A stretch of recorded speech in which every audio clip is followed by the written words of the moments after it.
Iya, kamu katakan salah wajar. Kamu kan nggak bisa bahasa Ibrani. Kamu juga nggak bisa baca Al-Quran saya. Wajar. Lo kamu sopo? Ya, membedakan antara Yesus dengan Tuhannya Yesus aja kamu nggak bisa. Gimana ceritanya kamu paham Allah? Jadi saya kasihan samamu ya. Pertama, kamu menyembah manusia. Kedua, kitabmu hanya klaim dari kitabnya agama lain. Jadi mau kayak mana coba kamu itu hancur sehancur-hancurnya. Mengenai Tuhan, Tuhan itu cuma satu, nggak dua, apalagi tiga.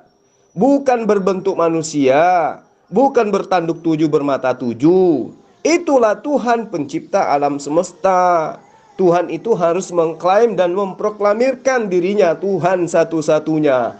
Innani anallah la ilaha illa ana. Di dalam Yesaya 43 nomor 11, akulah Allah, tidak ada Tuhan selain aku. Yesus gimana? Pernah ngaku nggak seperti itu? Kagak. Kenapa? Karena Yesus itu bukan Tuhan. Berarti yang menuhankan Yesus orang gi, orang gi, orang gi, orang gigi.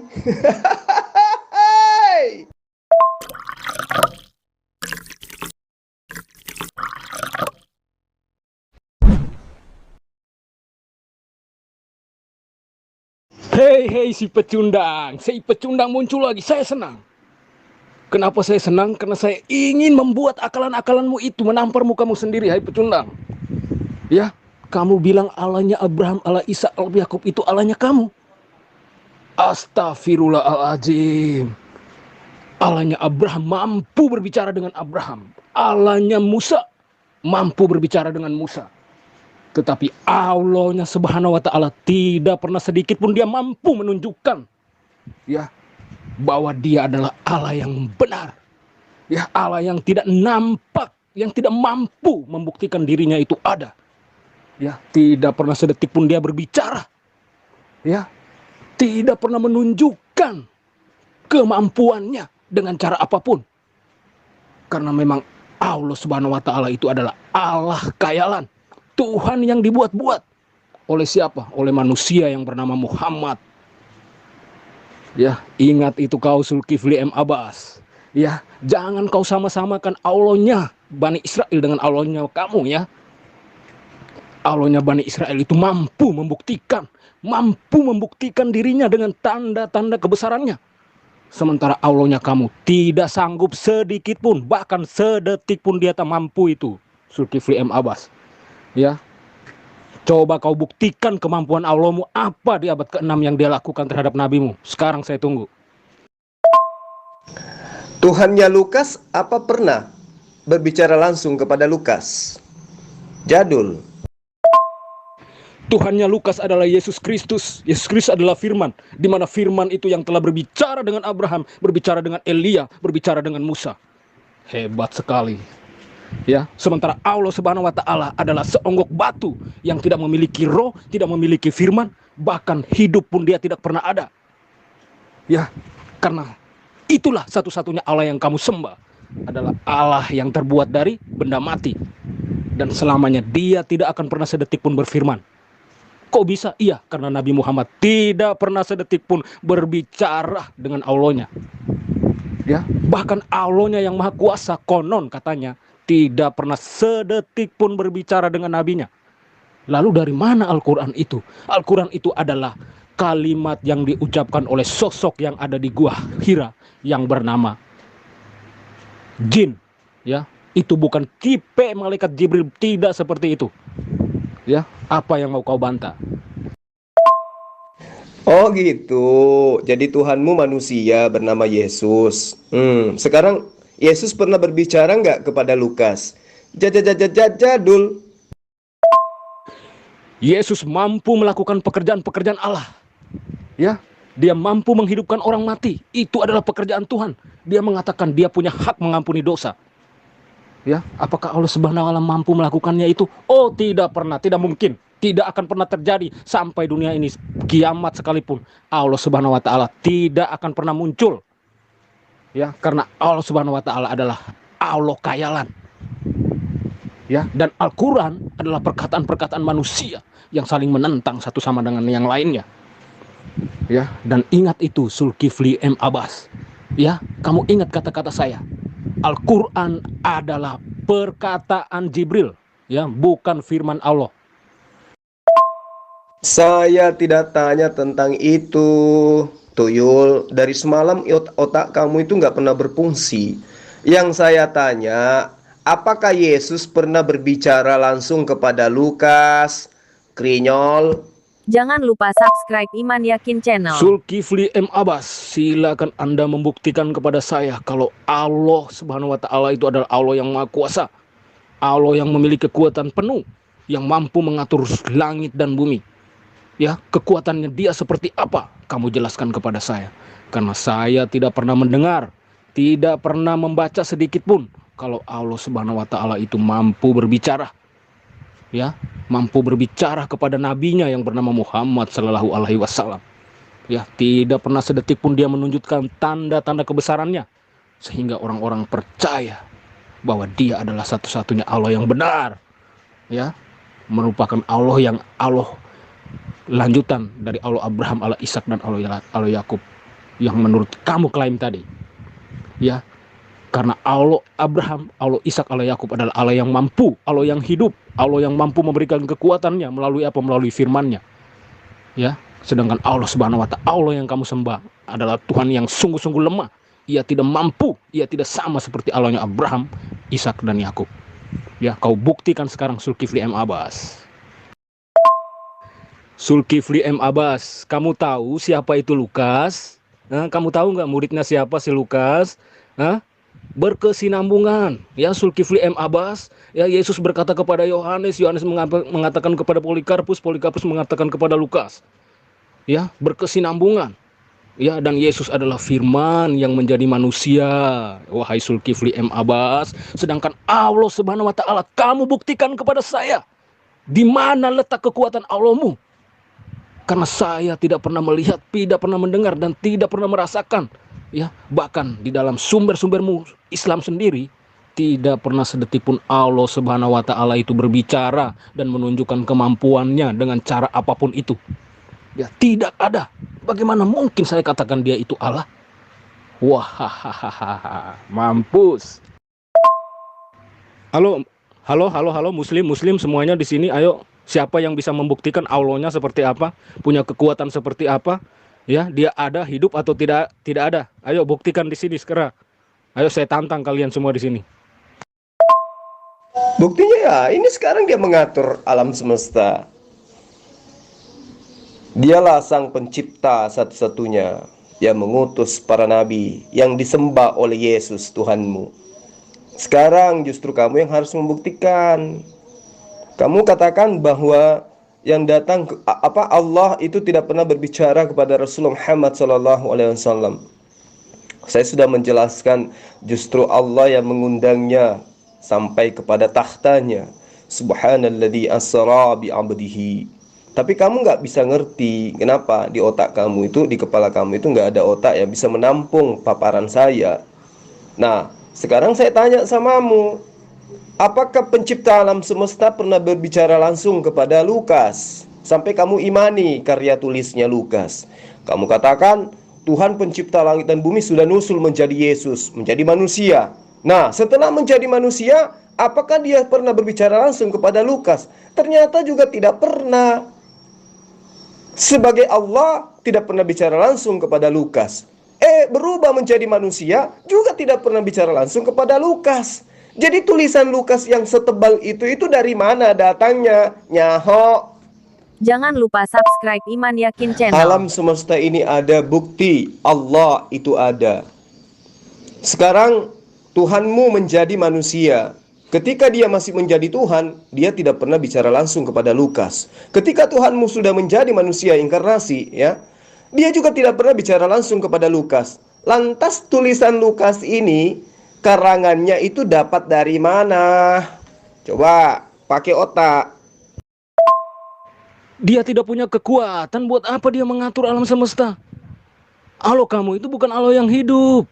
Ya, Dia tidak punya firman. Karena apa? Dia tidak pernah sedikit pun dia berfirman gitu loh, Zulkifli M. Abbas. Bagaimana bisa dia mengatur? Kekuatan apa yang dia punya untuk mengatur alam ini gitu yang saya pertanyakan.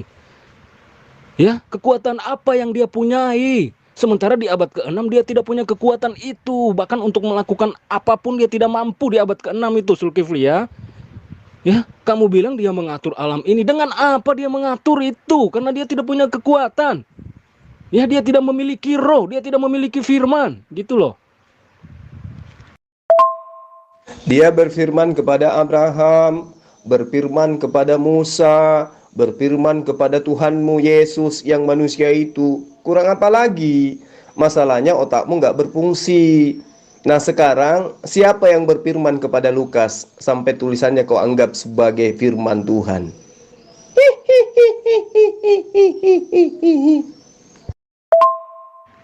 Zulkifli M. Abbas. Itulah saya bilang, orang Kristen mempercayai Tritunggal. Tritunggal adalah kekuatan Allah. Ya, ingat itu. Ya, saya tegaskan ya. Begitu juga teman-teman Kristen di sini. Saya mau katakan bahwa Tritunggal itu adalah kekuatan Allah. Yang pertama, Bapa memiliki firman. Firman yang mendidik, mengajar, membimbing manusia. Kemudian Roh Kudus adalah bagian dari Allah itu sendiri, kekuatan yang Allah punyai. Roh Kudus itu mampu ya masuk ke dalam diri manusia, kemudian mengajarkan manusia tentang hal-hal baik. Itulah kekuatan Allah yang saya percaya. Allah memiliki roh yang menghidupkan. Allah memiliki firman yang mengajar, membimbing dan mendidik. Allah memiliki Roh Kudus yang mampu membimbing manusia memilih jalan yang benar sesuai dengan apa yang sudah Ia firmankan. Itulah kekuatan Allah yang saya punya. Ya, sementara Allah Subhanahu wa taala apa yang dia punya, Zulkifli M. Abbas? Tidak pernah dia memiliki kekuatan itu.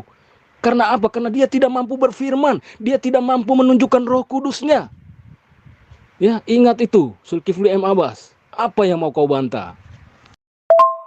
Oh, itu bukan Allahnya kamu. Ingat itu, Zulkifli. Ya, Allah kamu tidak pernah mampu berbicara.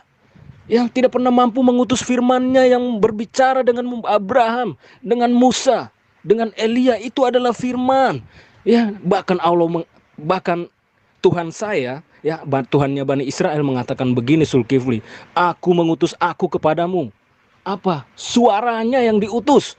Ingat itu, Zulkifli M. Abbas. Allah Subhanahu wa taala tidak akan pernah mampu mengutus suaranya. Ya, jadi jangan kau klaim kalau Allah Subhanahu wa taala itu adalah Tuhannya Bani Israel. Ya, salah kamu ya. Ya itu deritamu. Kalau kau tidak mengimani itu deritamu. Yang pasti Tuhan kami yang datang kepada Bani Israel. Kamu mau terima mau tidak terima ya derita lo. Faktanya hari ini Bani Israel mengakui Tuhan kami sama. Yesus itu sopo? Yesus itu sopo? Bani Israel mana? Dari praktisi Yudaism yang mengakui bahwa Tuhan mereka itu nuzul menjadi Yesus. Ihu, ihu.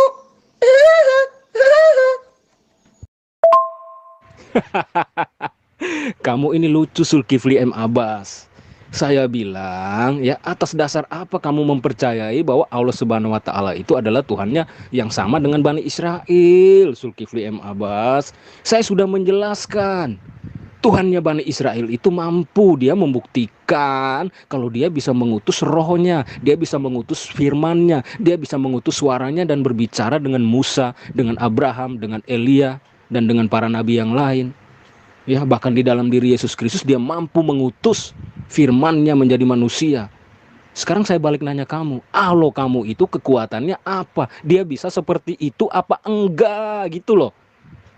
Ya, jadi ciri-ciri Tuhan kamu itu tidak sama seperti Tuhannya Bani Israel, Zulkifli M. Abbas. Ya, masa kamu nggak ngerti-ngerti? Masa kamu nggak tahu sih ciri-cirinya Tuhannya Bani Israel? Kan dijelaskan di dalam Al-Quran kamu kalau dia berbicara dengan Musa, dia berbicara secara langsung gitu loh. Kan Al-Quran kamu menjelaskan. Tetapi Al-Quran sendiri tidak menjelaskan kapan Nabi Muhammad itu berbicara langsung dengan Allah Subhanahu wa taala. Ini yang membuat perbedaan, Zulkifli M. Abbas. Ya, pinteran sedikit menilai gitu loh. Membuat perbandingan itu harus ya, harus seia sekata, harus sama, harus persis gitu loh. Ya, Mana ada sih Tuhan datang abad ke-6 tidak mampu membuktikan apa-apa, kamu anggap itu Tuhan yang sama. Aduh, belajar lagi dah ya. Apapun yang kamu klaim sekarang tentang Tuhannya Bani Israel, kamu sedang menerangkan Tuhan kami. Tapi ketika kau katakan Tuhan kami menjelma menjadi manusia, disitulah kita berseberangan. Makanya Yudaism dan juga Islam mengatakan kalian Kristen itu penyembah pagan. Yudaism dan Islam itu akidahnya kompak, menyembah kepada Tuhan yang sama, yaitu Allah. Itu yang perlu kamu paham. Sampai-sampai penerjemah kitabmu juga latah, gunakan kata Allah, harusnya Zeus atau Theos.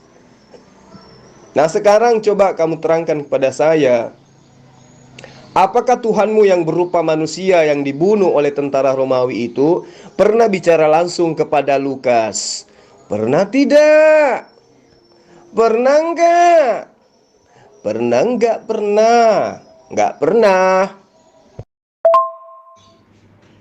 Yang membuat saya mengklaim seperti itu karena kamu tidak mampu menjelaskan kepada saya ya tentang kemampuan Tuhannya kamu, Zulkifli.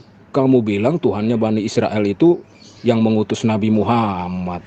Kamu salah. Makanya saya menjelaskan kepada kamu ciri-ciri ya Tuhannya Bani Israel seperti apa, kemampuannya juga seperti apa ya. Itu tidak pernah sedetik pun dipenuhi oleh Allah Subhanahu wa taala. Jadi Tuhannya beda, Zulkifli M Abbas ya. Kamu belajar dulu lah ya. Kamu belajar dulu deh tentang ciri-ciri Tuhan yang benar menurut orang Yahudi sama Allah Subhanahu wa taala. Kamu belajar dulu deh ya, nanti baru kamu lawan saya debat deh ya. Iya, kamu katakan salah wajar. Kamu kan tidak bisa bahasa Ibrani. Kamu juga nggak bisa baca Al-Quran saya. Wajar. Lo kamu sopo? Ya, membedakan antara Yesus dengan Tuhannya Yesus aja kamu nggak bisa. Gimana ceritanya kamu paham Allah? Jadi saya kasihan samamu ya. Pertama, kamu menyembah manusia. Kedua, kitabmu hanya klaim dari kitabnya agama lain. Jadi mau kayak mana coba kamu itu? Hancur sehancur-hancurnya. Mengenai Tuhan, Tuhan itu cuma satu, nggak dua, apalagi tiga. Bukan berbentuk manusia, bukan bertanduk tujuh, bermata tujuh.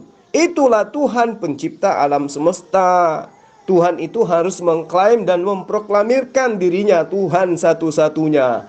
Innani anallah la ilaha illa ana. Di dalam Yesaya 43 nomor 11, akulah Allah, tidak ada Tuhan selain aku. Yesus gimana? Pernah ngaku nggak seperti itu? Kagak. Kenapa? Karena Yesus itu bukan Tuhan. Berarti yang menuhankan Yesus orang gigi.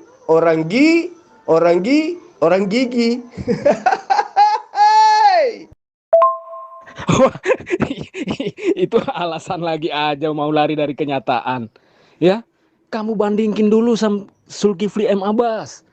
Ya, Allahnya Bani Israel itu seperti apa, kemampuannya dia seperti apa, apakah dia bisa berbicara dengan para nabinya, itu baru kamu bandingkan dengan Allah Subhanahu wa taala. Ya, kalau Allah Subhanahu wa taala memenuhi syarat seperti Tuhannya Bani Israel, baru dia itu Tuhannya yang benar, Tuhan yang sama gitu loh. Ya, kamu pakai logika enggak sih? Ya, kamu belajar dulu deh, ya. Ya, saya capek deh, ya.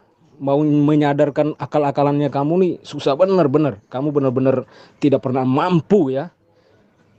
Makanya saya bilang, sekarang kamu belajar dulu deh, ya. Belajar Tuhan tuh, mengenal Tuhan tuh yang baik, yang benar seperti apa. Ciri-ciri Tuhan yang baik dan yang benar itu seperti apa. Baru kamu debat dengan saya ya. Ya, kamu belajar dulu lah, ya. Kamu belajar dulu sono ya. Saya tunggu ya. Nanti kapan-kapan kalau sudah pinter nanti datang debat dengan saya ya. Tidak perlu dibandingkan. Kenapa? Karena dia adalah hakikat yang satu. Dia adalah esensi yang sama. Harusnya kamu mikir, kok ada Tuhan berupa manusia? Ini dari mana Tuhan kamu ini? Tuhan dari mana iki Tuhan kamu?